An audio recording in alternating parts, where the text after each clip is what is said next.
Alright, so welcome back everybody. So for this video, I'm going to talk about how the critter cards work and the construction cards work for Everdell New Leaf. Now before I get started, if you guys watched my how to play video for New Leaf, there was one more thing I wanted to mention, and I'm going to mention it briefly now. Now, the station is basically an extension of your hand when you think about it. But you know how the inn allows you to play a card from the meadow up here for 3 resources fewer? Well, the station is still separate from the meadow, so the inn would not let you play a card from the station for 3 resources fewer. Just thought I'd make note of it now that I remembered. Okay, now let's get started with how these cards work. I didn't get to play with all of these cards, and this is one of them, but man, it's an awesome ability. We're going to talk about all the construction cards first, because you don't really pair any of the critter cards with the construction cards anymore. Not with this set of cards anyway. Okay, so the hotel here, it costs 2 twigs, and it's going to cost you a pebble to put into your town. It's worth a victory point at the end of the game, and it can't be used with any other card playing ability either, like the crane, for instance, okay? But if you place a worker here at this red destination card, the hotel, you can play a critter or a construction from your hand for 3 resources fewer. There have been many times where I've been like, the inn is only good because it only interacts with the meadow up there. But there's sometimes never any good cards in the meadow I want to play, or that don't work with my strategy. But everything that works with my strategy is in my hand. So the hotel is really good because now I can play a card for 3 resources fewer from my hand. Well, the crane did it too, obviously, but this is a red destination that's going to stick around, and you could potentially use it many times during the course of the game. But it does have an open sign, so your opponents can obviously still beat you to the punch by going here. But if they do that, you get 2 point tokens, which is even better because usually you only get 1 point token, but in this case you get 2. So that's how the hotel is going to work, okay? And you can play any 10 traveler critter with the hotel for free with the golden occupied token. Okay, moving on. The museum here is going to cost you a twig, 2 resin, and a pebble. And it's going to get 2 points at the end of the game. And it's a blue governance. And you can play any unique critter with this card for free with the golden occupied token. With this, when you play a critter or a construction card, you may draw 2 cards. Well, that's like better than the historian, because the historian will only let you draw 1 card. But this case, you're going to get to draw 2 cards. So you could potentially be drawing a lot more cards with this than with the historian. So this this one basically blows the historian right out of the water, because man, this is powerful. I really like the museum. Enjoyed playing with it quite a bit. Okay, here we have the greenhouse, another one of my favorites in this expansion. It's only going to cost you a twig and 2 resin, and any green production card that's a critter can be played for free with this greenhouse if you have it. Okay, this is beautiful because not only does it give you 2 points at the end of the game, but it shares space. It can share space with a farm. So if you have a farm, you get to share space with a farm. Now, you also get to draw a card. So every time this activates, you'll get to draw a card. Even if you don't have a farm, you'll still get to draw a card. That's pretty cool. But if you do have a farm and it's sharing space with a farm, you get a resource of your choice as well. So you're getting a card and a resource of your choice. That's very powerful. Plus, it doesn't take up any space in your town if you have a farm. Oh, that's wonderful. That is awesome. Okay, moving on. The tea house. The tea house, 2 twigs and 2 resin. That's what it's going to cost you. Any common critter can be played for free with this. It's only worth a point. But then you may give a card to an opponent to gain a resource of your choice and draw 1 card. So, you have to give a card to your opponent, which may or may not help them. But regardless, if you do that, you're getting to draw another card. So it's a good way of cycling cards through your hand. Getting rid of cards you don't want for cards you possibly could potentially get that you do want. Plus, even if you don't get the cards a card you want from the equation, you still get a free additional resource of your choice.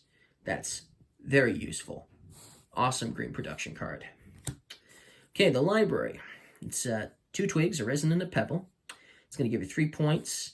At the end of the game, any blue governance card can be played for free. That's a critter with this card. Okay, and then it's going to give you 1 point for each card color in your city. So there's 5 altogether, right? So if you have all 5 in your city, this is going to give you 5 additional points for a total of 8 points. Pretty useful. A lot of points, potentially. And even if you don't have all 5, you most likely would have 4. So it's still a pretty good card to get. The diplomat here. Oh, that's a critter. Sorry. Grabbed him by mistake. We'll talk about him later. Sorry about that. Freight car. Freight car is going to give you a twig, 2 resin, and 2 pebbles. Okay? It's worth 3 points at the end of the game. Any unique critter can be played with this card for free. And the green production card of this ability is you're going to gain 2 resources from this freight car every time it's activated. And then, when it's played, so the first time it's played, obviously it's only played once usually, right? When it's played, you'll automatically put 2 twigs, 2 resin, 2 pebbles, and 2 berries on this freight car. So there'll be a ton of resources here.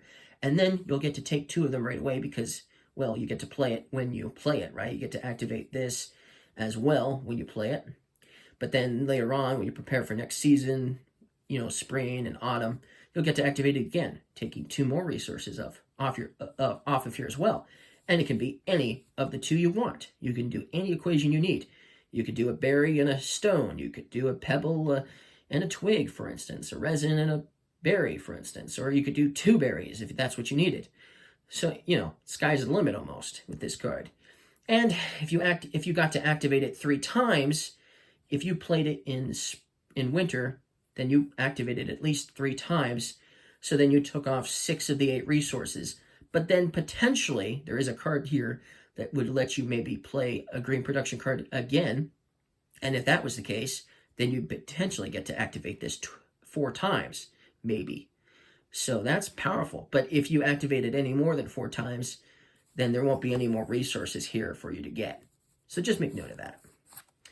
Okay, the bank is awesome.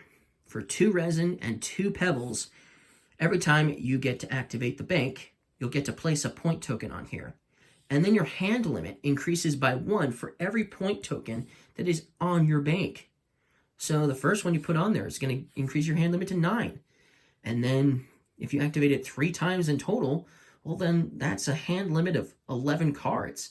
And if there's some other way you can activate this again, whew, man, a hand limit of 12 cards?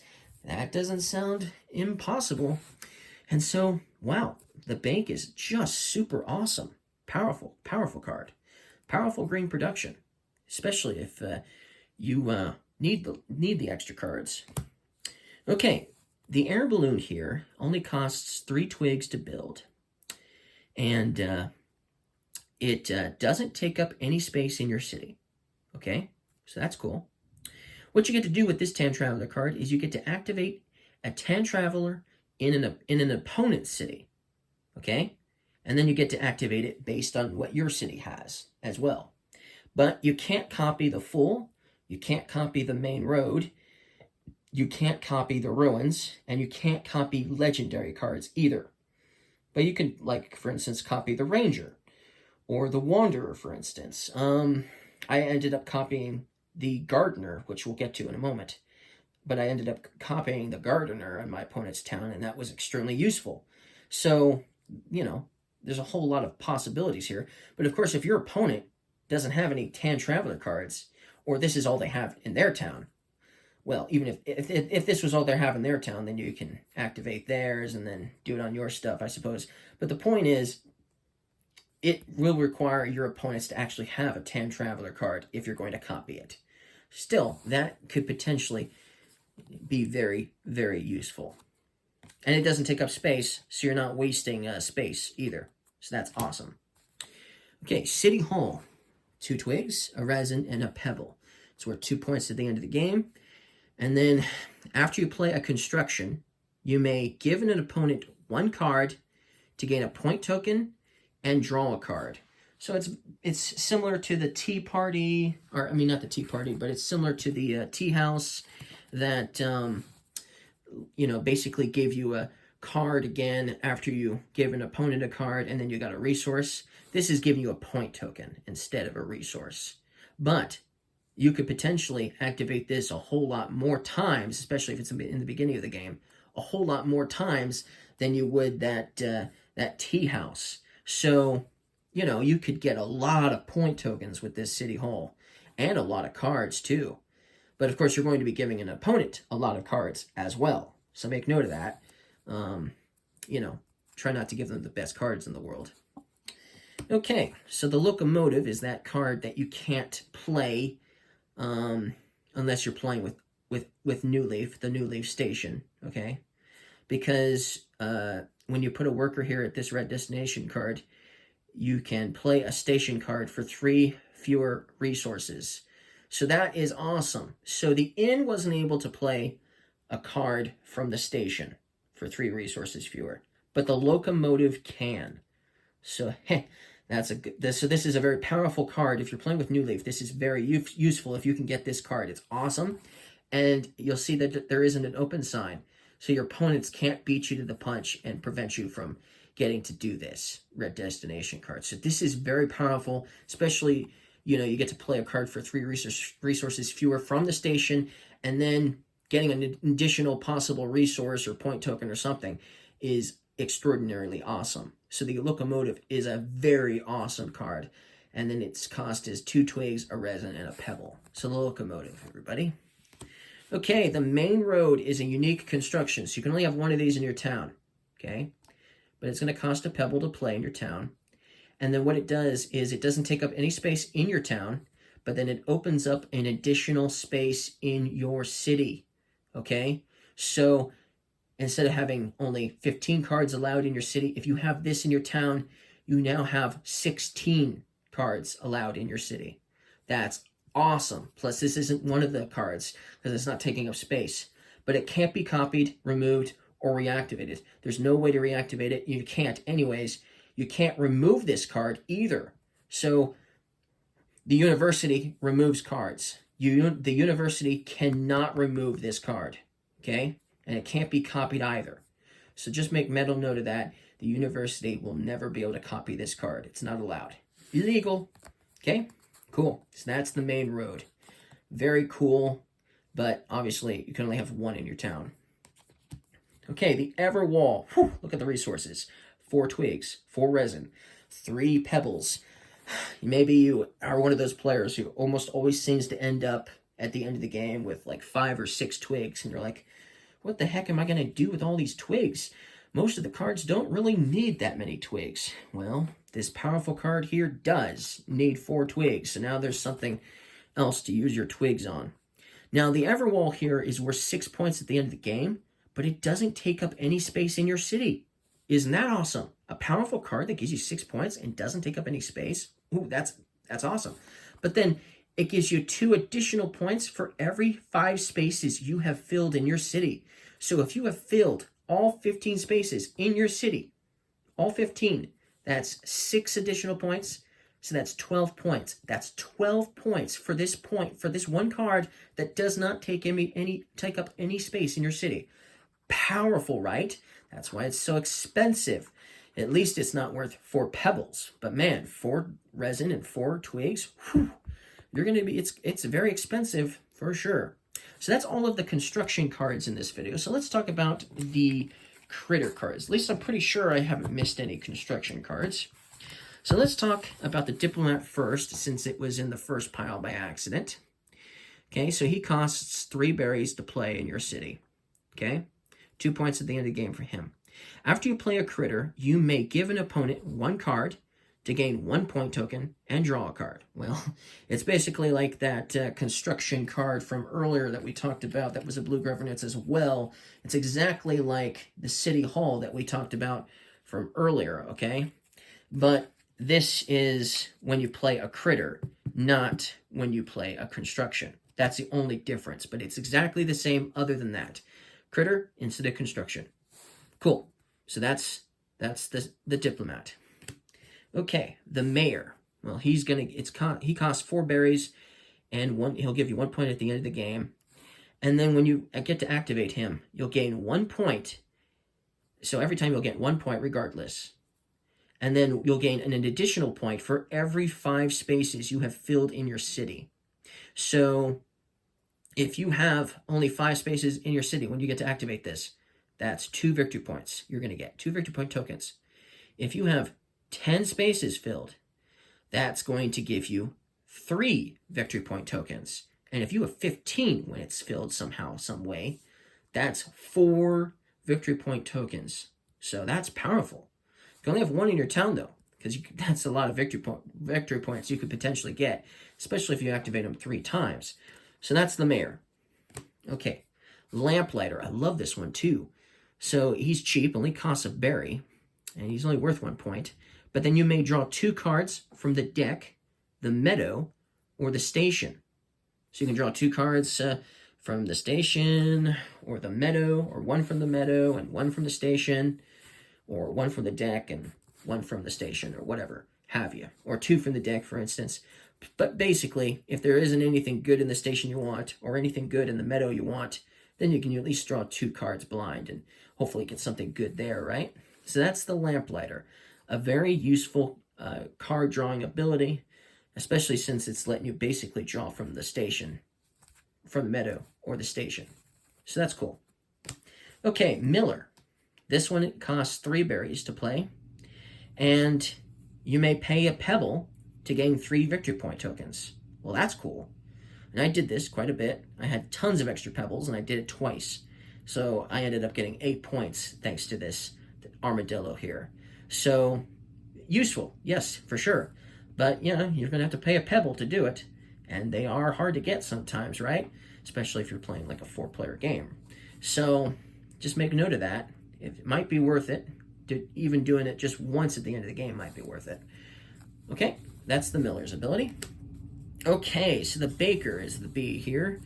He costs 3 berries to play. He's worth 2 points. But then he's worth 2 more points for each of your unused berries. You can only have 3. So you can only get, even if you had 4 or 5, if you had 5 berries, you're only going to count the first 3. But if you had 3, that's 6 points plus 2, that's 8 points. That's a lot of points if you have a lot of berries. And this is extremely useful for me because I almost always have extra berries at the end of the game. So yeah, the baker, awesome. So basically he's the, he's very similar to that architect from the base game. Except the architect was only resin and pebbles, and he's berries. Okay, so I don't like spiders, but this is an awesome ability the photographer has. He's worth 2 points at the end of the game. He's going to cost you 4 berries to play, and of course, you know, if you're going to play you can play, you know, him for free if you have another purple prosperity on a card and a spare golden occupied token. That's how it works with all the critters. You can play them based on what you have already in your town. That's a construction card as well. It can't be a critter. It has to be a construction. Okay, so the photographer, he can copy any purple prosperity in an opponent's city score based on your city. This has happened to me many times where I've been like, okay, I have all of these unique critters in my town, and I'm looking for the theater, and I can't get it, and I can't find it. And my opponent, he plays it in his town, and I just wasn't able to get it. But I had all these unique critters, and now I didn't get the extra points for my unique critters because I didn't have a theater. If I have the photographer in my city, I can copy my opponent's theater in his city based on what I have in my city, and then get all those points that I was hoping to get, which is why this is such an awesome card. And he works with all the other purple prosperity cards. He works with the king, for instance, so maybe you weren't able to get the king, but you were able to do a lot of special events. So now, you know, this is potentially very useful. He's also a little cheaper than the king, too, technically. So, yeah, photographer, awesome card.